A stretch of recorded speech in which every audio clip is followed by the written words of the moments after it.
দুপুরে লাঞ্চে কি হয়েছে দেখো খালি, একদম ঝোড়ো ঝোড়ো চিকেন বিরিয়ানি দেখতে পাচ্ছ। চলো একবার টেস্ট করে দেখি।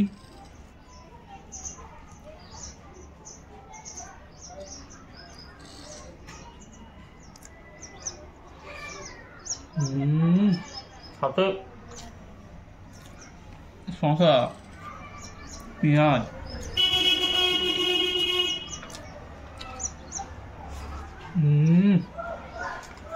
আর চাই না কিছু।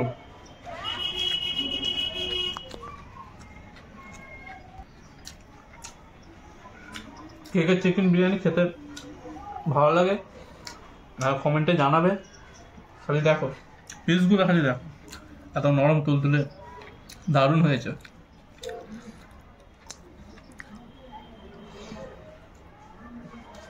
খুব দারুণ হয়েছে।